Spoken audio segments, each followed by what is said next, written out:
Bon, vu que la 605 elle est en panne, et puis bah l'Alpine, l'Alpine elle est en panne. Je vais sortir la Golf d'hivernage. Et d'abord du coup je vais la nettoyer.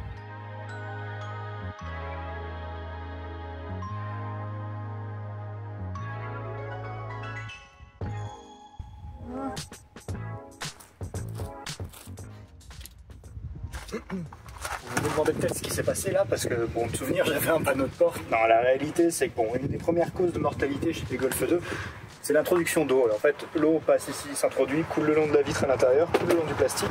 Et ces plastiques qui étaient scellés d'usine, avec les années, ils finissent par se décoller, ou tout simplement les gens les découpent pour accéder aux poignées de porte, ce genre de choses. Ça prend l'humidité, l'eau coule ici, le panneau de porte pourrit, l'eau s'introduit dans les planchers, et les planchers pourrissent aussi. C'est ce qui a commencé à se passer avec la mienne, d'ailleurs, et ce qui s'est passé avec cette voiture. Et j'ai essayé d'en refaire un, mais ce que j'utilise ne tenait pas, donc je les ai démontés pour l'hiver, histoire qu'ils ne s'abîment pas. Les panneaux de porte qui sont assez rares et assez chers. Mais donc j'ai commandé. J'avouerais, je pense que j'aurais pu faire la même chose avec du plasticomètre. Mais bon, moi ils ont déjà des prédécoupes. Donc pour les coller, je suis pas convaincu, j'hésite entre prendre de la colle. On me fournit cette bande qu'il va falloir appliquer avec sagesse tout du long, parce que globalement le moindre problème et on aura des fuites. Donc ouais, on va voir ce que ça donne.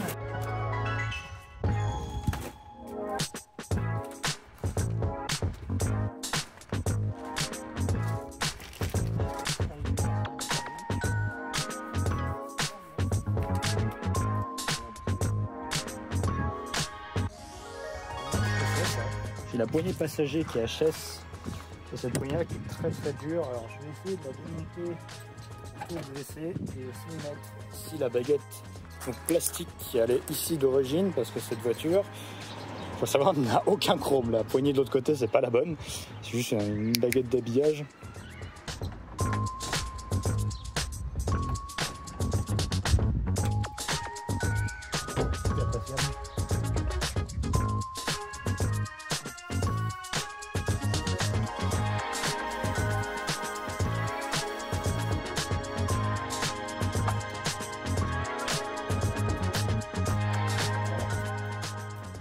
Donc on est là, ce serait dommage de pas lubrifier un peu les choses.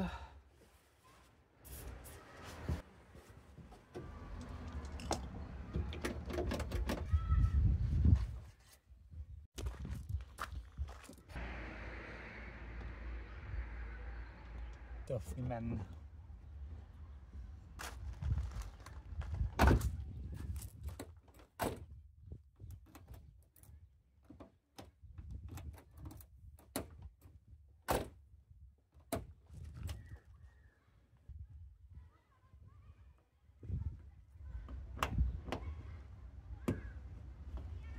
Ça fait tellement longtemps qu'elle a une poignée chromée que je me rappelais même plus à quoi ça ressemblait. Ça fait bizarre. Donc autre chose, normalement ici j'ai une petite mousse pour l'isolation, j'imagine, aussi soutenir le panneau de porte qui va derrière. Voilà, je vais aider pour tout ce qui est isolation. Bon, on va voir ce que ça donne.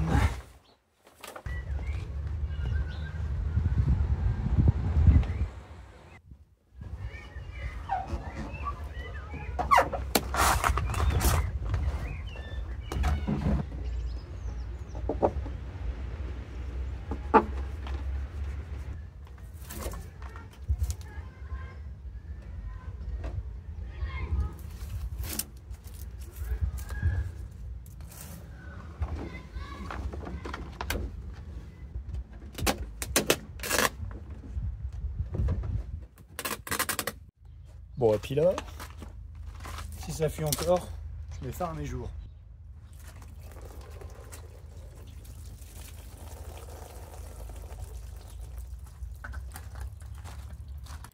Bien. Et maintenant, il faut juste que je refasse la même chose pour ce côté-là, à l'identique. Bon.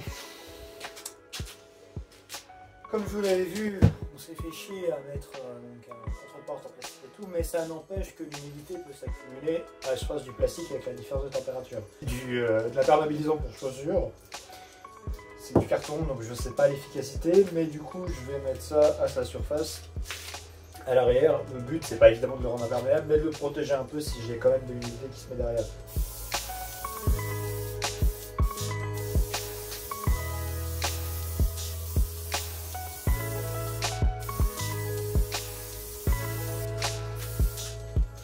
Faire pareil pour le second. Ça donne. Parfait. On peut voir l'eau, les perles sur le carton. Comme on voulait. Voilà, ça va offrir une protection en plus. Histoire de.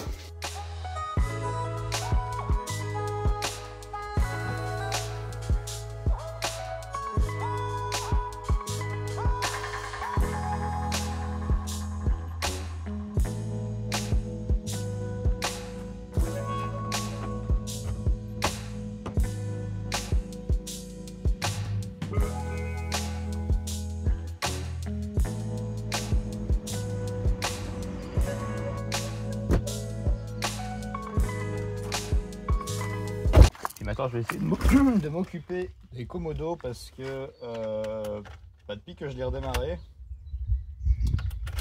j'ai clignotant à droite qui bah là il fonctionne. Je vous jure que normalement il fonctionne pas, enfin 90% du temps. Pareil, quelqu'un m'avait suggéré que mon problème d'essuie-glace qui revient pas tout seul en place et de la vitesse intermittente qui fonctionne pas, ce serait le commodo de droite.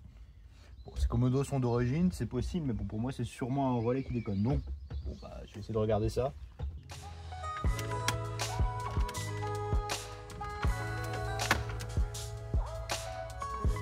Voilà. Voilà.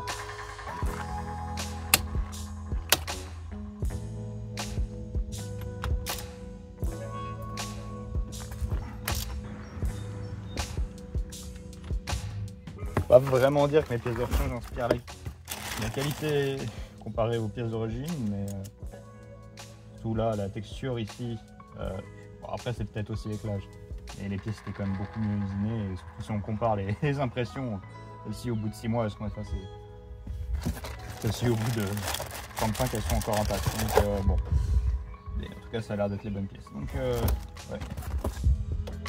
Mon plat est trop gros, mais la peine d'aller en chercher un autre.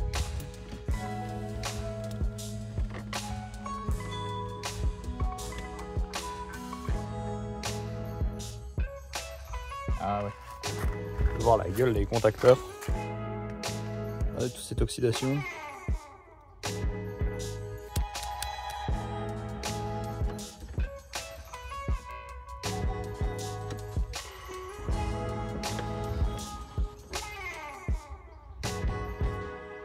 me permet de voir que le jeu aussi que j'ai dans la colonne de direction ne vient pas de ce roulement.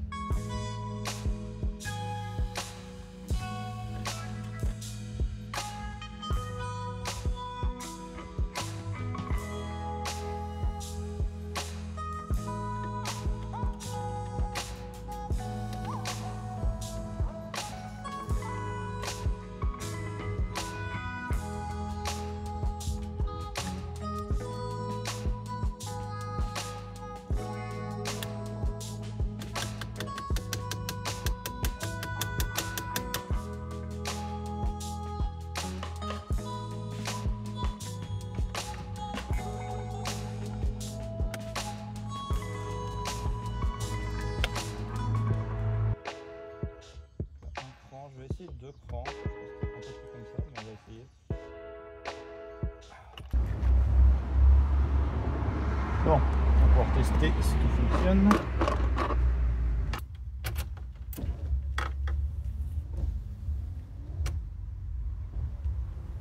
Comme je m'y attendais, voilà, c'est pas soit le moteur, soit le...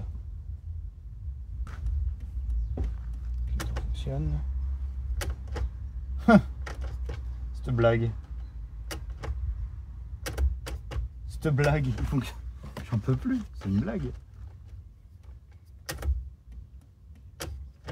Celui de droite fonctionne pas. C'est la raison pour laquelle j'ai changé. J'en peux plus. Mais non.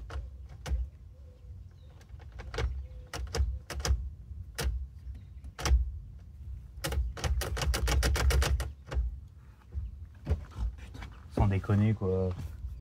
Cette connexion était juste mal branchée. Heureusement, j'allais vraiment péter un câble.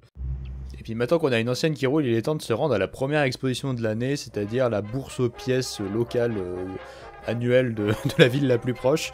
On va pouvoir chiner un peu et avec peu de chance on trouvera un carburateur pour l'Alpine.